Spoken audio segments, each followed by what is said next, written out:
De la tierra purpúrea a la República Pluralista. Una conversación actual sobre el pasado y el presente de la política contemporánea. Una pausa para pensarnos desde la historia y la ciencia política. Desde este momento, José Rila y Jaime Jafé, docentes del Departamento de Ciencia Política de la Facultad de Ciencias Sociales, dialogan con investigadores y docentes para mirar al Uruguay y al mundo. De la tierra purpúrea a la República Pluralista. Tercera temporada. Muy buenos días, bienvenidas y bienvenidos a un nuevo episodio del ciclo de la Tierra Purpúrea, la República Pluralista, pasado y presente de la política uruguaya. Buenos días, Pepe Rila, ¿cómo estás? Buenos días, Jaime Jafé, ¿cómo le va? Muy bien, acá, muy expectante del tema que vamos a abordar hoy con nuestro y nuestra invitada. Vamos a hablar, Pepe, de justicia y política en Uruguay. ¿Qué tema? Un gran tema de mucha actualidad, seguramente, aunque por mucho tiempo no lo fue. Yo tengo la sensación, no sé si vos compartís, de que por largo tiempo predominaba en la visión que se tenía de las relaciones entre el mundo de la política y el mundo de la justicia, predominó, por lo menos en nuestro país, que eran como dos áreas bastante desconectadas, en la cual primaba como un principio de no intervención recíproca. Aparentemente muy saludable. Por lo menos así, sí. Por lo menos así se lo presentaba y así se lo valoraba como conveniente, ¿no? Capaz que estoy caricaturizando un poquito, pero en el marco de esa forma de ver las relaciones entre justicia y política, se entendía que los jueces actuaban como meros técnicos que dictaban sentencias con un estricto apego a lo que las leyes y la Constitución les dictaban, ¿no? Vivían y actuaban como, no sé si, ya sé que estoy exagerando, pero lo hago para poner claro, con más claridad esta cuestión, como si tuviera una especie de burbuja legalista, ¿no? Inmune a los avatares de la vida política e incluso a sus propias preferencias que como individuos tienen los jueces, preferencias ideológicas, convicciones filosóficas, intereses hasta personales o corporativos, ¿eh? Como que solo se trataba de traducir lo que la ley dictaba en fallos, en sentencias que serían, cuanto más se apegaran a la ley, más justos serían, ¿no? Esa era la idea. Ahora, esta visión legalista y apolítica de la justicia parecería que empezó a resquebrajarse ya hace varias décadas en nuestro país, al menos. Quizás nunca se lo vio tan así en otros lados, pero está claro que para la República Oriental de Uruguay esto tenía cierto sentido hasta por lo menos los años 90. ¿Por qué?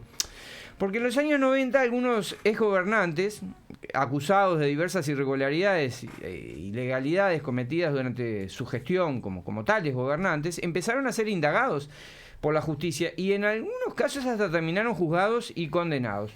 Yo recuerdo, Pepe, como un hito así que me parece que marca el punto de inflexión, cuando en 1996 la justicia procesó al contador Enrique Braga por acciones que había cometido cuando él había actuado como presidente del Banco Central entre 1993 y 1995 en el gobierno de Lacalle Padre, ¿no? Allí hay un antecedente relevante de todo este problema. A mí me parece que eso marcó porque no quedó aislado, digamos, como que a partir de ahí la justicia empezó a tener crecientes intervenciones que la introdujeron en el mundo de la política. A mí me parece que desde ese momento empezó a hablarse incluso, por ejemplo, de algunos políticos que se quejaban de ese intervencionismo político, de politización de la justicia. Decía, no, la justicia se está politizando, ¿no? La justicia se está metiendo en el campo de la política.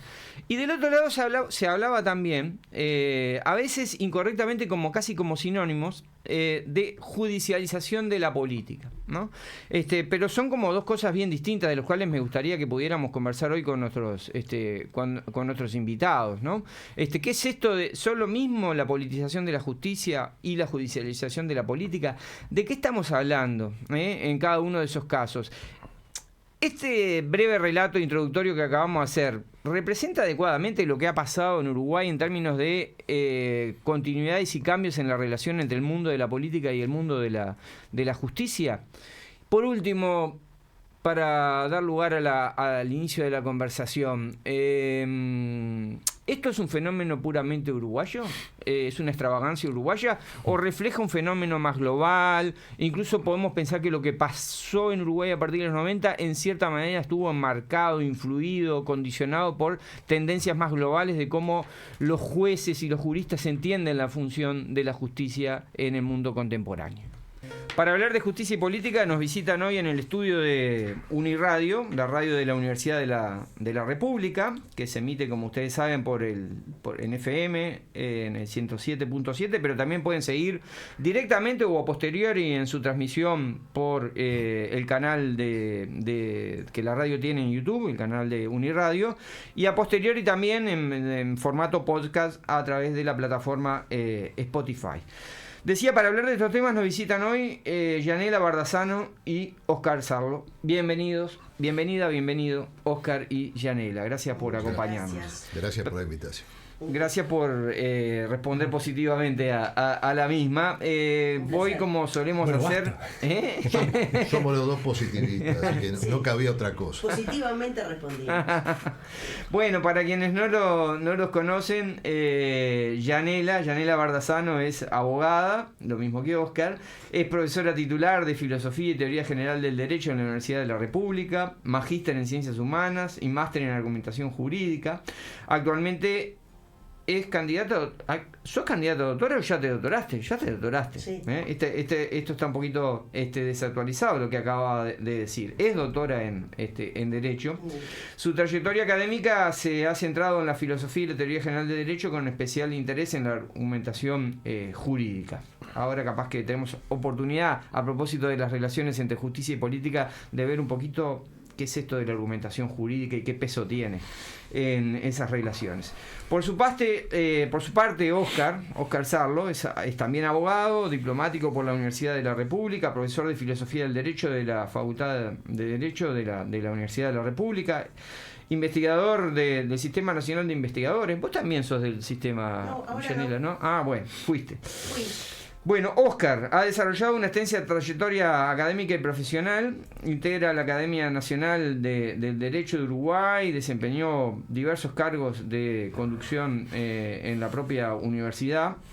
Desde el punto de vista de sus investigaciones y publicaciones se ha centrado también en la filosofía del derecho, la teoría jurídica, la argumentación y la técnica legislativa. Bueno, Óscar, Yanela, hicimos con Pepe esta breve presentación del tema que nos convoca, del de las relaciones entre justicia y política en Uruguay. Primeras impresiones. ¿Arrancó? Bueno. Capaz que primero esa pregunta que vos hacías cuando terminabas la reconstrucción, digamos, si eso representa adecuadamente lo que pasó, digamos, o si es medio fantasía. Ahí me parece que hay como dos formas de responder, o dos planos para responder esa pregunta por si representa adecuadamente. Una es si eso es una descripción histórica, y en ese sentido probablemente sea falso. Que justicia y política, o que derecho y política no hayan tenido alguna relación siempre, o que haya una especie de momento de la justicia ajena a la política, porque los jueces siempre han decidido en contextos institucionales que están, obviamente, en un contexto político, en un contexto social, y además porque las decisiones de los jueces siempre tienen consecuencias políticas. Ahora, si esa representación es adecuada para dar cuenta de un ideal normativo, es decir, la idea de que el juez debe decidir, o los jueces deben decidir de acuerdo a razones jurídicas, a razones comunes al derecho, digamos, y no según sus preferencias políticas o según otros factores que no tienen que ver con esas razones comunes, compartidas, institucionalmente aceptadas. Eso creo que como ideal normativo sigue siendo una idea valiosa, Y sigue siendo una idea que es necesario defender si creemos que el Estado de Derecho, es decir, que el gobierno de las leyes y no el gobierno de los hombres, tiene algún tipo de valor todavía en las sociedades como las nuestras. Oscar. Bueno, yo voy a suscribir casi en totum, digamos, en totum lo que ha señalado Yanela. Es decir, nosotros tenemos que identificar aquí, en esta reconstrucción que ustedes hacían de la imagen que tienen los que están fuera de nuestro campo, lo primero es señalar lo exitoso que ha sido la construcción que hicimos, porque hasta ustedes, personas inteligentes, y toda la clase de los politólogos y los sociólogos se lo han creído como algo que existió, que era totalmente tal cual, o sea, se cuestionan si eso era así o no era así. Es decir, que fue una construcción muy exitosa. Ahora, ¿dónde está? Una de las cuestiones que hay que develar para empezar a analizar esto es el uso del término política, porque acá se suele confundir política con política partidaria. Bueno, yo diría que el Poder Judicial, aquí y en todo el mundo, es, como decía Yanela, un poder político. Esto, no sé cómo a alguien se le puede ocurrir que no puede ser político. Si ejercen el poder, esto iría contra la definición esencial de lo que es la política. Entonces, bueno, claro, hay el diseño institucional que tienen los poderes judiciales, tienen salvaguardas que tratan de controlar que esa política no sea, por ejemplo, activa. Tiene que actuar a demanda, como decimos nosotros. Alguien tiene que pedirlo, tiene que tener un reconocimiento, una legitimación para poder pedirlo, en fin. Hay una serie de técnicas que vienen desde todo el iluminismo que construyó este modelo de un poder, un ejercicio del poder independiente de lo partidario.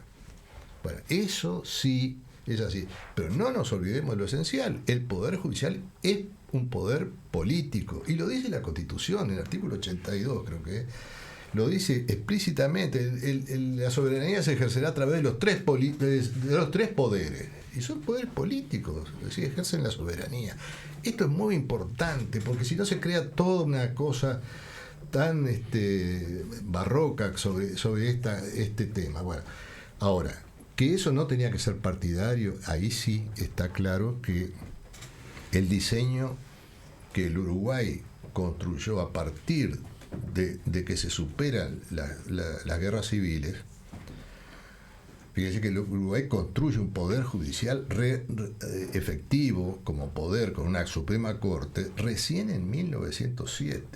Ya en toda América hispánica ya existían los poderes judiciales completos, digamos. ¿Hay un retraso allí? Un retraso, pero clarísimo. ¿Lo podés explicar o todavía no se puede explicar ese retraso? Bueno, es que no había ningún interés en que este diseño tan importante se pudiera siquiera asomar a una república que era de caudillos. Ahora, cuando superado el problema de la guerra civil, se acuerdan dos cosas. Yo me imagino un diálogo entre los grandes líderes de aquel momento, ¿no? Bueno, vamos a arreglar acá los dos problemas que tenemos que arreglar para vivir en paz de aquí en adelante. Es el sistema electoral, que recién se va a concretar después de 1925, pero ya empezaban las bases desde antes, ¿no? Y después sacar al Poder Judicial de la política. Hasta 1907 el Poder Judicial era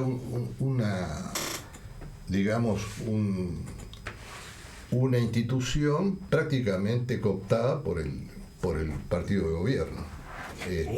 Ahí hay un detalle además que se refleja en el texto de la Constitución, en el artículo ese que mencionaba Oscar, el 82, pero también en el juego con las competencias de la Asamblea General, con relación a la interpretación de la Constitución. Bueno, ¿no? Eso ya técnicamente hay ahí unos cambios que tienen que ver un poco con esto, con el momento de consolidación institucional del Poder Judicial como un poder que tiene una incidencia política más clara, digamos, Y es que el artículo ese, el 82, tenía una redacción que decía eso, la soberanía se ejercerá a través de los 3 poderes. Y después, una vez creada la Corte y demás, en 1917 se incorpora el control de constitucionalidad. Y entonces el artículo 82 dice, en forma, la soberanía, la ciudadanía, el cuerpo electoral, digamos, delega la soberanía en los poderes representativos, mantiene los mecanismos de democracia directa, digamos, para ejercer directamente la soberanía, de acuerdo a las competencias que distribuye la Constitución, digamos. Y el artículo 85 se modifica, y donde decía que la Constitución era interpretada exclusivamente por el Parlamento, se agrega sin perjuicio de lo que la Suprema Corte haga en el proceso de declaración de inconstitucionalidad de la ley. Y ahí, digamos, el Poder Judicial adquiere un rol político mucho más claro, en el sentido de su participación en la legislación activamente, más allá de los efectos para el caso concreto y demás. Pero, digamos, el potencial político del Poder Judicial ahí como que se termina de configurar en el texto de la Constitución. En eso que recién se concreta en la reforma del 34. En la reforma del 34. Sí. Es cierto que en el 17, 18, 19, son 3 años que se está diseñando la Constitución, la postura del Partido Nacional era: queremos el control de constitucionalidad. ¿Por qué? Porque inspirados en la doctrina norteamericana, querían frenar el impulso del vallismo a través de los jueces. Este era el designio. Y eso se negoció a muerte y finalmente no salió. El Partido Nacional lo que consiguió, algo que tampoco quería el vallismo, fue la declaración de que todos los derechos los derechos individuales no eran los que estaban declarados solamente, sino todos los que se pudieran imaginar provenientes del derecho anterior, del derecho natural o de lo que fuera. La llave que imaginaron Vázquez Acevedo y otros pensadores del Partido Nacional era: le hacemos incorporar una declaración de derechos antes del Estado, preestatales, para que no quedar ligado a la legislación, al Parlamento, y además, por si esto falla, queremos tener el control de un Poder Judicial fuerte que declare la inconstitucionalidad de las leyes. La transacción del Grupo de los 8 fue, bueno, aceptamos la declaración esa del artículo 72 famoso, de que los derechos son anteriores al Estado, todas esas cosas, pero la efectividad no quedó garantizada. Recién en el 34 lo logran introducir, pero ya en plena dictadura, digamos, no tiene una eficacia muy grande. Pero ahí empieza, como dice Yanela, empieza la construcción de otra alternativa que después tendrá otro derivo. Pero lo cierto es eso, es decir, la configuración formó parte de un paquete del acuerdo de paz interpartidario, digamos, ¿no? Bueno, esto es muy importante porque en definitiva, digamos, la interacción entre el mundo de la política, incluso de la política partidaria, vamos a hacer esa precisión que vos hacías, Oscar, al principio, sí, claro. Y el mundo de las leyes y el mundo de la justicia como poder administrador de las leyes, es genética, digamos, es un vínculo que está planteado desde el mismo momento en que nace, digamos, la matriz institucional de vinculación entre Poder Judicial y sistema político. Pero entonces, si yo les entendí bien, ustedes más bien ambos coinciden en que esa construcción, esa idea de que eran dos mundos desconectados, no sería del todo, o más bien sería, creo que Yanela usó la palabra falsa. Digamos, es una visión incorrecta, aunque por mucho tiempo haya sido la manera de entender, digamos, el vínculo entre ambas esferas. Mi pregunta entonces es, entonces no cambió nada en los años 90, o sea, estamos inventando una inflexión que no refleja adecuadamente el legado, digamos, sí. de las relaciones entre ambos espacios. No. ¿Ibas a decir algo, Pepe? Perdón. No, adelante, por favor.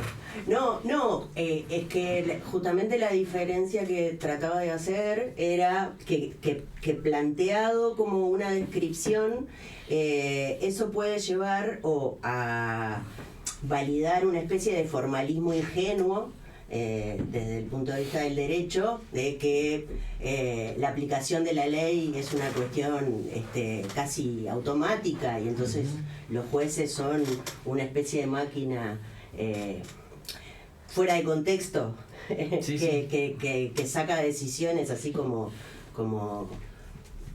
Decilo, como chorizo. Como chorizo. Muy académico. Adelante. Ahí está. Qué rico.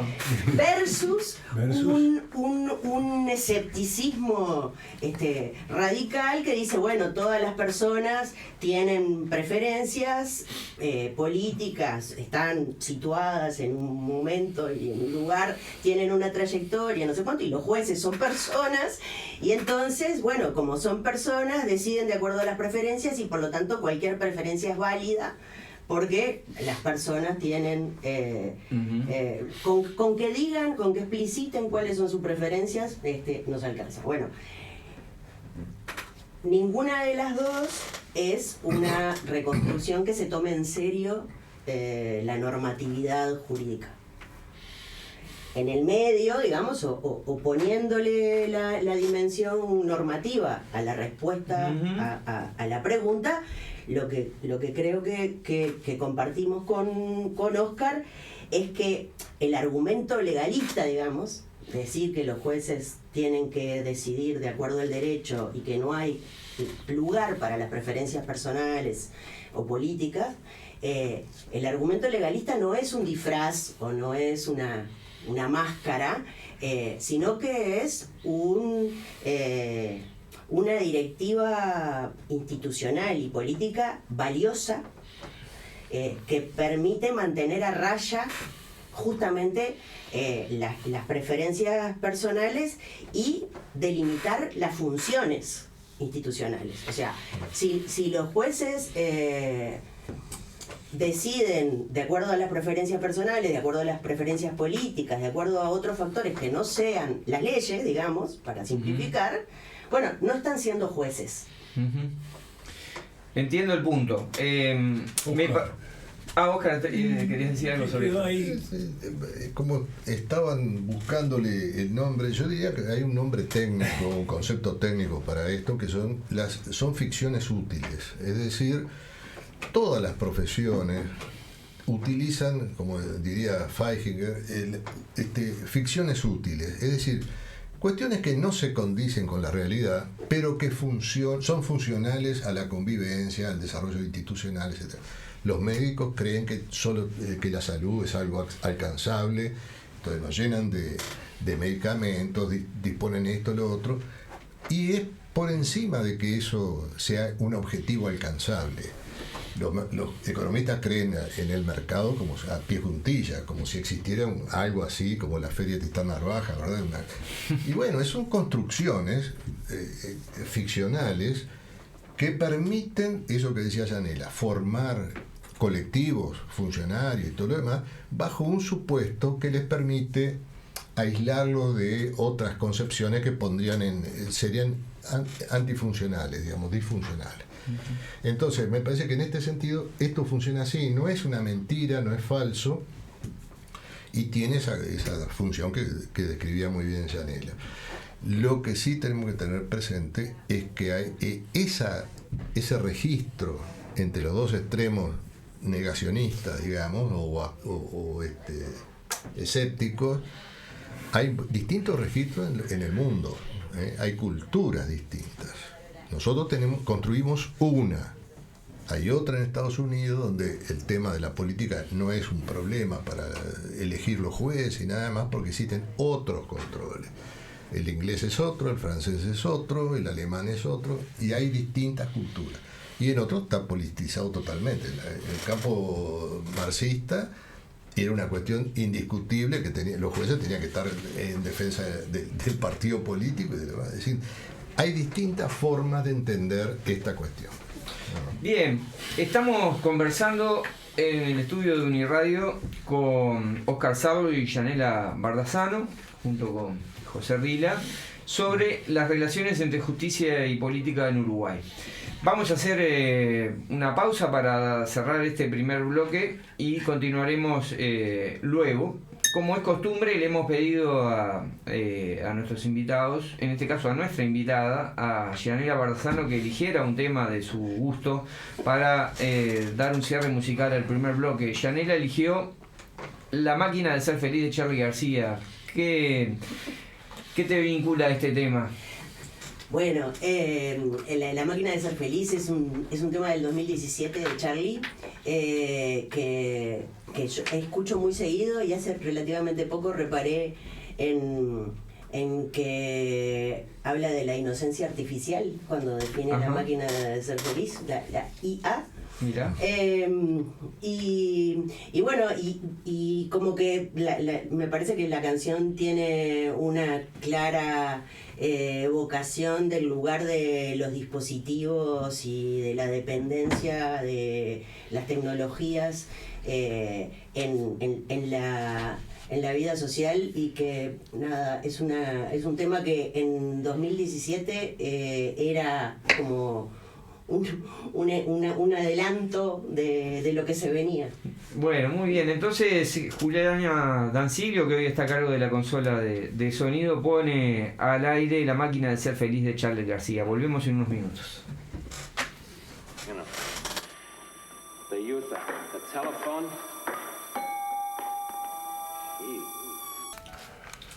Seguimos adelante, estamos conversando con dos colegas, Yanela Bardazano, Oscar Sarlo, abogados, juristas, profesores de filosofía del derecho. Estamos hablando de la justicia y la política y la justicia, la judicialización y la politización. Es una especie de avenida de doble mano, ¿no? La política avanza sobre la justicia avanza sobre la política, pero en este primer bloque nos dedicamos, o se dedicaron ellos, que son los que saben, a fundamentar el hecho de la politicidad de la justicia, en términos generales, ¿verdad? Que es una cosa muy fuerte. No son campos definitivamente separados, sino que tienen una vinculación, y una vinculación especial, y allí, bueno, los formatos son distintos, ¿verdad?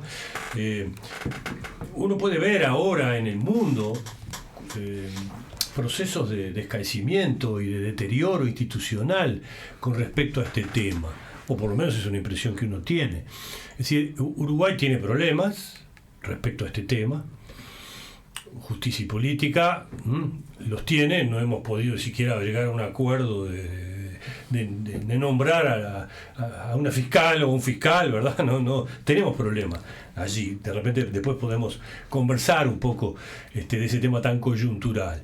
Pero bueno, uno apenas, no sé, cruza la frontera en la Argentina, donde tienen otro hábito, otra costumbre respecto a esta cuestión. Hay una imputación genérica al presidente de la AFA. Estaba leyendo sobre ese tema, y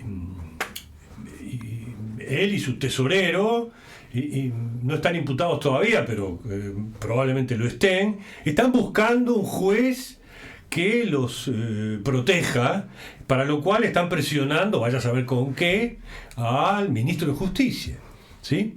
Ahí hay un vínculo complejo, ¿verdad? Uno sale de Argentina, se va a Brasil, y lo que había ocurrido años atrás, también hay un repertorio muy interesante de tensiones. En Estados Unidos, que tiene una tradición de lo jurídico, ¿verdad? De pronunciamientos del Tribunal Supremo que han frenado. No sé qué está pasando ahora. Ha frenado algunas cosas de Trump, pero otras no las han frenado. O sea, ahí se rompió algo. O en España, qué sé yo, en España está ahí a flor de piel el tema. Entonces, estamos solos en este lío en el que nos encontramos. ¿Qué nos puede enseñar el mundo, aunque sea como advertencia? ¿Y qué le podemos decir también nosotros al mundo? ¿Por qué achicarse, verdad?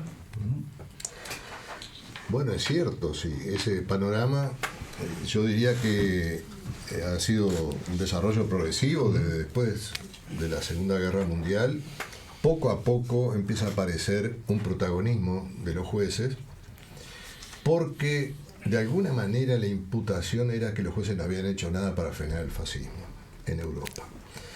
Entonces esa mácula empezó a alentar de alguna manera un protagonismo mayor, la construcción de los tribunales constitucionales en Europa empezó a darle un protagonismo mayor en lo político, ya era innegable, porque si yo decido si el Parlamento se equivocó o no, ya estoy tomando un partido muy grande. Y sobre todo, después que empiezan a aparecer los bloqueos, ya en la década del 70, digamos, el bloqueo político en Italia para la izquierda, y después de la caída del franquismo, empieza una efervescencia judicial donde los colectivos judiciales, que son burocracias muy potentes en Europa, con muy buenos sueldos, con grandes privilegios, con todo lo demás, empiezan a organizarse de acuerdo a la partidización de la política. Y empieza a haber colectivos de izquierda, de derecha, de centro, y esto ostensiblemente, ¿no? De operadores judiciales, de jueces, de académicos. Jueces, de todo, magistrados en general, que son fiscales y jueces, ¿no? Entonces, ese es un fenómeno europeo muy notorio, que tiene que ver como ir amoldándose a un protagonismo ya que era mayor. Ahora, yo diría que, no sé cómo lo ves vos, Yanela, pero me parece que esto responde, como también sugerías vos, cuando se bloquea el sistema político, entonces las fuerzas empiezan a buscar otro escenario institucional que les responda. Y acá hay yo he estudiado bastante este tema y me da la impresión de que el Uruguay tenía una configuración muy particular, entre otras cosas particulares que ha tenido. ¿Cómo se las ingeniaba para que el Poder Judicial no tuviera ningún contacto con la política y entonces se favorecía esa ilusión de una independencia absoluta de lo político? Tenía varios mecanismos. Primero, los conflictos graves entre los políticos se arreglaban con la ley de duelo. Eso no llegaba, una ofensa, no llegaba a la justicia, se atacaba antes. El Parlamento era muy activo en resolver los problemas y entonces se sabía que era una cuestión de honor no llevarlo a la justicia, se arreglaba entre ellos, se cocinaba, etc. Los problemas sociales, que era lo otro que podía llevarle un aroma de conflicto político a la justicia, se lo atajaba antes el Parlamento, comisiones de conflictos laborales, de desocupados, de esto, lo otro, las leyes sobre lanzamientos de desalojo, todo se administraba legislativamente.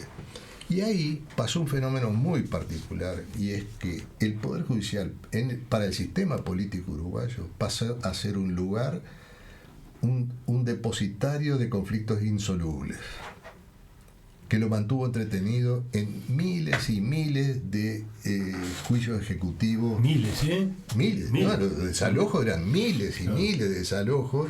Entreténganse con esto. No tenía solución.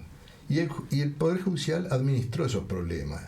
Las grandes crisis financieras, vayan a la justicia, vayan a la justicia, vayan a la justicia. Y la justicia quedó atosigada con problemas de gestión, de problemas insolubles. Era simplemente darle tiempo para que el Poder Legislativo, disolviera esos problemas. Perdóname, ¿vos decís que esto era una estrategia de los políticos? ¿Tapar a la justicia el asunto para que...? No sé si fue deliberadamente, pero lo sintieron y les funcionó y lo empezaron. Desde 1928, que empiezan las leyes de desalojo, el Uruguay fracasó, empezó a no tener soluciones para el problema de la política de viviendas y empezó a apelar a las leyes de suspensión de desalojos, de esto, de lo otro, favorecer a unos, a otros, y no lo cambió ningún cambio político de partidario, todos siguieron hasta que un día se hizo un acuerdo, bueno, vamos a parar con esto. Pero eso, pongámosle las políticas de seguro de desempleo, crear una caja aquí, otro fondo allá y una cosa administrada corporativamente. Y después, todas las crisis financieras que vivió el Uruguay se enterraban en la justicia. Bueno, hay garantía, vayan a la justicia, pero la justicia no podía administrar problemas sistémicos. La justicia tenía que ser un recurso de última instancia para conflictos insolubles. Es decir, todo este crecimiento del Poder Judicial fue fuera de la labor natural que tendría que tener el Poder Judicial, que era decidir cuestiones verdaderamente discutibles y no administrarle los tiempos del sistema político. Y eso fue lo que pasó. Yanela no está muy convencida. No sé. Yo pensaba que si la judicialización de la política tiene que ver con algo de esto que decía Oscar, de... No se llamaba así antes. No, claro, no que determinado tipo de conflictos sociales que habitualmente tramitaba la política, pasó a ser un asunto que se dejaba en manos de terceros imparciales, digamos. Ahí sí, todo eso que comienza en los 90 como el caso que ustedes mencionaban en la introducción, de que la judicialización comienza a ser una parte de la estrategia política para echarle tierra, digamos, al adversario. La denuncia penal empieza a ser una forma de gestionar lo electoral.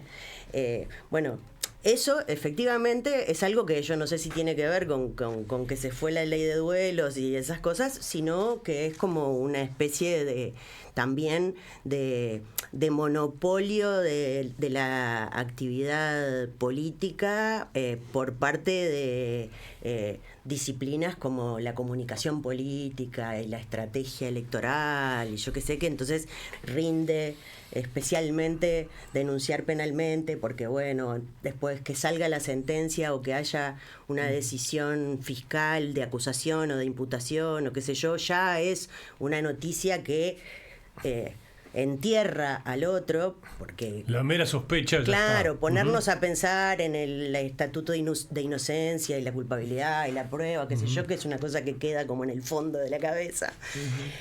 Pero después también algo que tiene que ver con eso que decía Oscar, de la expansión de los derechos y la expansión del constitucionalismo y por lo tanto de los tribunales después de la Segunda Guerra Mundial y en América Latina a partir de las transiciones las transiciones democráticas, eso introduce todo un campo de judicialización de la política que tiene que ver con la judicialización, digamos, o con la intervención de los tribunales en las políticas públicas, por ejemplo, las políticas de salud, con lo de los medicamentos, las políticas ambientales, una serie de decisiones que son, en principio, competencia de las autoridades políticas o de los organismos. O de los organismos. En el caso de los medicamentos, de los organismos habilitados para aprobar o no. Exactamente, ¿sí? Pasan a ser, digamos, asuntos que se resuelven caso a caso por los tribunales, y eso tiene, digamos, una afectación de lo distributivo que no se puede medir si uno normaliza, digamos, que la cosa se resuelve en los tribunales. A mí me interesa este matiz, ¿no? No sé si ustedes que conocen el tema mucho más, por supuesto. Por un lado, ganar en la liga lo que no ganaste en la cancha, entonces lo llevas a los tribunales, ¿sí? Hay otra dimensión de este problema y es, en los lugares donde se forman las mayorías, por ejemplo, en los parlamentos, hay un riesgo, y es ¿quién protege a la minoría? ¿Sí? ¿Quién protege a las minorías de las mayorías? Y la judicialización, en parte, ¿no responde también a esa cuestión asimétrica? No digo siempre, pero ¿hay una versión virtuosa de esto? Sí, claro. ¿Sí? El poder, la función contramayoritaria que tiene el Poder Judicial, Claro. Es la concepción liberal que busca, esa es una novedad que entró ¿no? en la cultura jurídica. Yo diría después de los 90 se empezó a hacer más manifiesta, ¿no? Después de los 90 del siglo pasado. Sí. Pero es el constitucionalismo, ¿no? Es el constitucionalismo, sí. Después, cierto constitucionalismo, porque en el constitucionalismo, por ejemplo en el neoconstitucionalismo, digamos bolivariano, ahí funcionaba todo lo contrario. Yo soy la mayoría, yo integro todo el Poder Judicial y el Tribunal Constitucional con mis agentes de confianza y me aseguro que una continuidad perfecta entre lo partidario y lo institucional. Y que veo, me parece una conclusión para mí muy equivocada, pero que está ahora sobre el tapete en el caso de México, donde proponen que los ministros de la Corte sean electos por elecciones generales, junto con las elecciones generales. Bueno, esto es la disolución de ese ideal de una función ¿Por de qué? garantía. Porque me parece que es así, pero sería bueno que lo explicaran. ¿Por qué una decisión de ese tipo? Porque destruye la ficción. Simplemente porque pincha la burbuja. Es decir, nosotros precisamos, para creer que el Poder Judicial es político pero no partidario, tenemos que darle un cierto espacio para que funcione, como decía muy bien hoy Yanela, decida en base a argumentos jurídicos. Y los argumentos jurídicos tienen que ver no con la política del día a día, sino con decisiones pasadas, que están consensuadas, es decir, figuran en nuestras leyes, en nuestras decisiones judiciales previas, puede ser precedente, puede ser en la Constitución, y en la doctrina, en las dogmáticas que avalan esas interpretaciones. Si nosotros permitimos que se decida de acuerdo a intereses políticos del día a día, estamos fritos. Ahí la ilusión no funciona más. Se termina. Sí, no, pero con relación a esto que decía Pepe, de alguna manera esa oposición o esa relación justicia-política es, en los términos de los constitucionalismos democráticos, digamos, justamente la administración de la tensión entre los derechos, ¿no? Que es esa justamente la función contramayoritaria de los tribunales, entre los derechos, entre la protección de los derechos, de esos intereses que a todos nos importan especialmente, y entonces hemos organizado la Constitución y las instituciones justamente para protegerlos y que las mayorías no te los puedan llevar por delante, pero también el compromiso que tenemos con las democracias. Y entonces ahí administrar, digamos, esa tensión es esto de la justicia y la política. Cuando aparecen en América Latina, bueno, estos casos que mencionaba Oscar, México y demás, en algún momento en Argentina, propuestas que aparecen como democratización de la justicia, por ejemplo, en general... Ojo. Claro, en general encubren, digamos, tensionar eso tan complejo entre los derechos y la democracia para el lado de caminarle por arriba a los derechos, digamos. Hablando de esto de la función del Poder Judicial, de papel contramayoritario del Poder Judicial, indudablemente un instrumento que ustedes mencionaron anteriormente, que es el control constitucional o la potestad que desde 1934 tiene el Poder Judicial uruguayo de revisar la constitucionalidad de las leyes aprobadas por el Poder Legislativo, es uno de es el instrumento más fuerte en manos de los jueces supremos en este caso, para eventualmente controlar eventuales desvíos de las mayorías parlamentarias respecto de lo que la Constitución establece. En este terreno, que es uno al que los y las politólogas más que estudian estas relaciones entre este fenómeno de la judicialización de la política suelen poner mayor énfasis. ¿Ustedes observan que en las últimas décadas se ha producido un cambio en la forma en que los jueces entienden su rol en el uso de este instrumento en Uruguay? Y en caso de que así sea, ¿cuál sería el motivo? Porque el instrumento está desde 1934 y no se ha modificado en su forma de aplicación.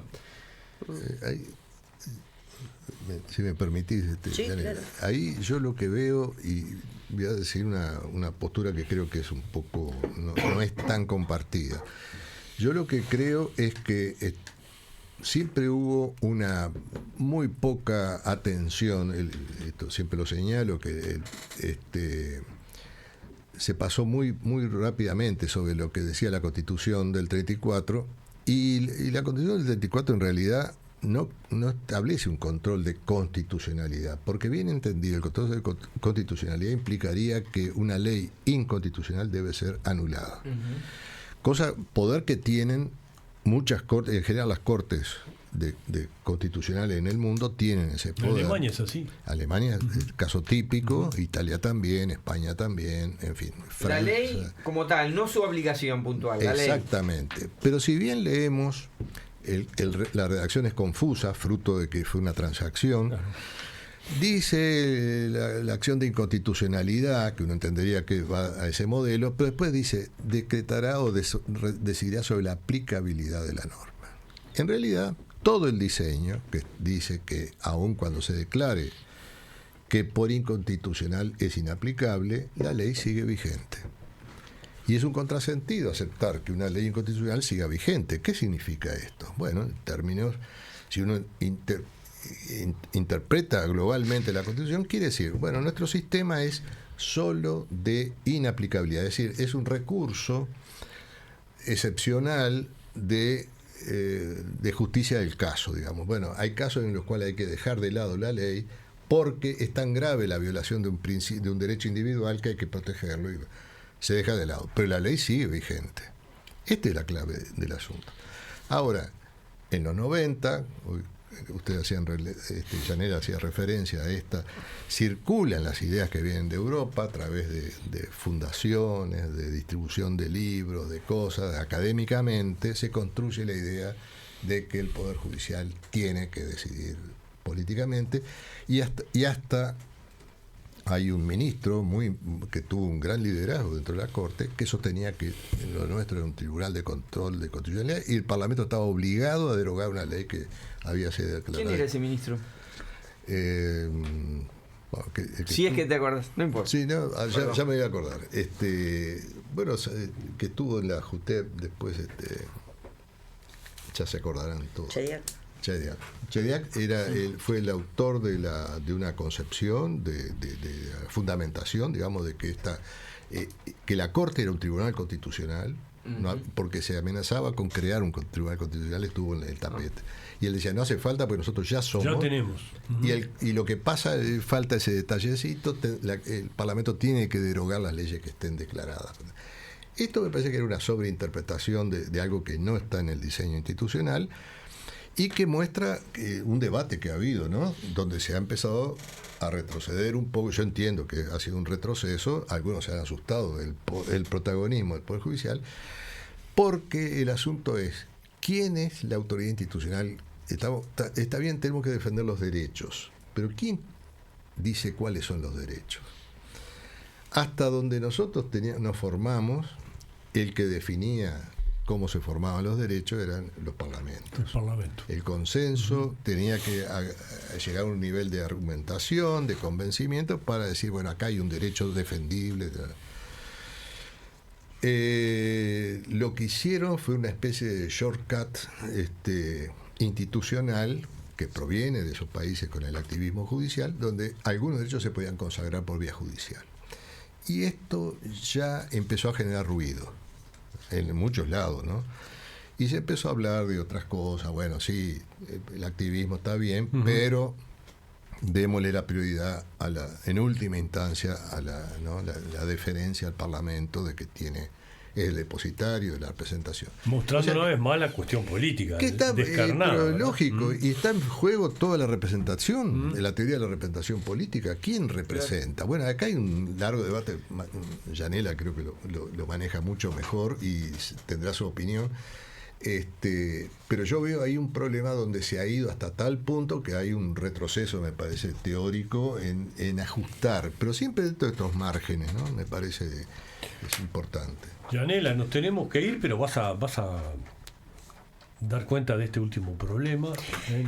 ¿Sí? Quiero decir dos cosas. Sí, uno con relación a esto que dejaba Óscar ahí abierto, y es que ahí hay producto de esos cambios, de esas circulaciones de ideas y de la expansión de los derechos y del constitucionalismo y demás, una forma de leer las competencias institucionales y la Constitución, o sea, el diseño del control de constitucionalidad o de la atribución que tiene la Corte para interpretar la Constitución, como eso que un poco decía Óscar, bueno, como conceptualmente parecería que el único control de constitucionalidad es el que invalida la ley, y eso no lo tenemos. Entonces, como no lo tenemos, lo que tenemos es la posibilidad de que el control de constitucionalidad sea difuso y que lo pueda hacer cualquier juez.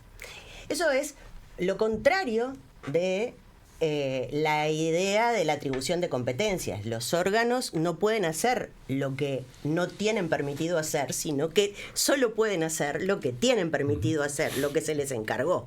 Entonces, a los jueces no se les encargó controlar la constitucionalidad de las leyes, por lo tanto, en Uruguay no hay control difuso de constitucionalidad. La única posibilidad de un control de regularidad de una ley con el texto de la Constitución es la función que tiene la Corte y tiene efectos para el caso concreto. Eso, bien, primero.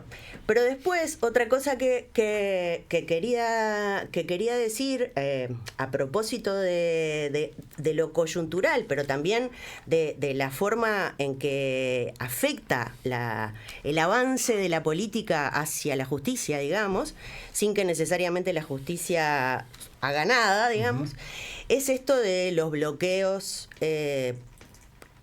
por ejemplo, en la designación del fiscal general o en las designaciones de los ministros de la Corte o del Tribunal de lo Contencioso Administrativo. Y ahí a mí me parece que es una cuestión importante, porque de alguna manera refleja una asimilación de la cultura política y jurídica uruguaya a la de la región.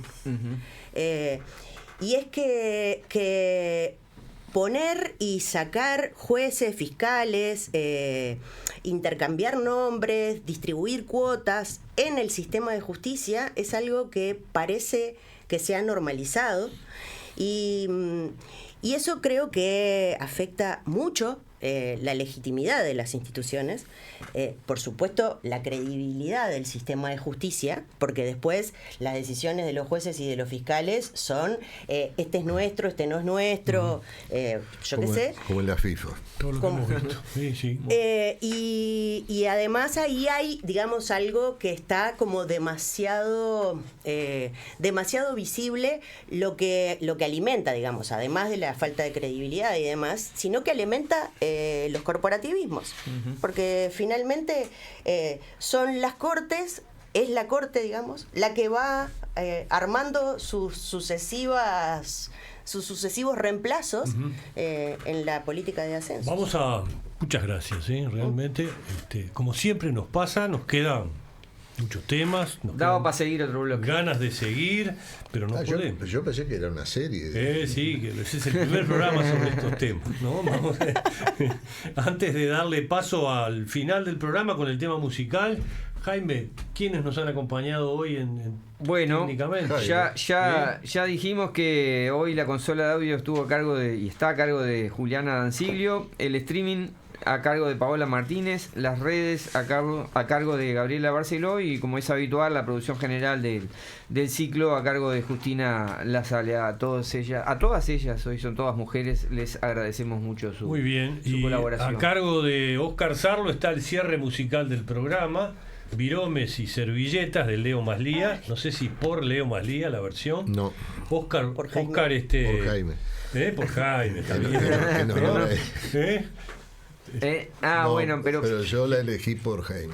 Jaime, por eso lo pregunté, pero ¿por qué? A ver, ya vamos cerrando. Bueno, primero, básicamente la elección es estética y musicalmente estética y poética, ¿no?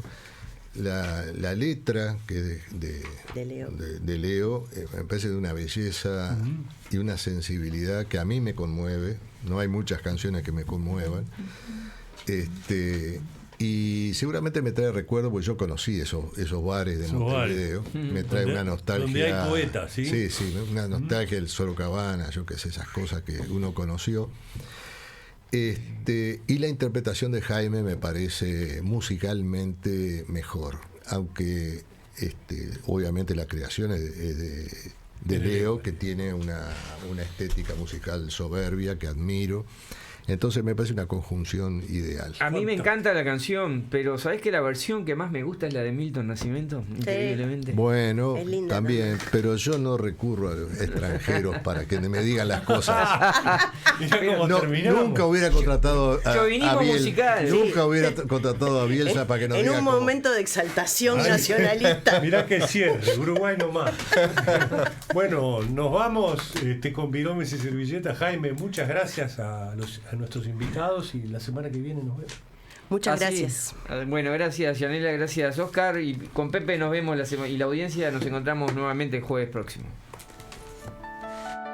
En Montevideo hay poetas, poetas, poetas que sin bombos ni trompetas, trompetas, trompetas van saliendo de recónditos altitos. De la tierra purpúrea a la República Pluralista.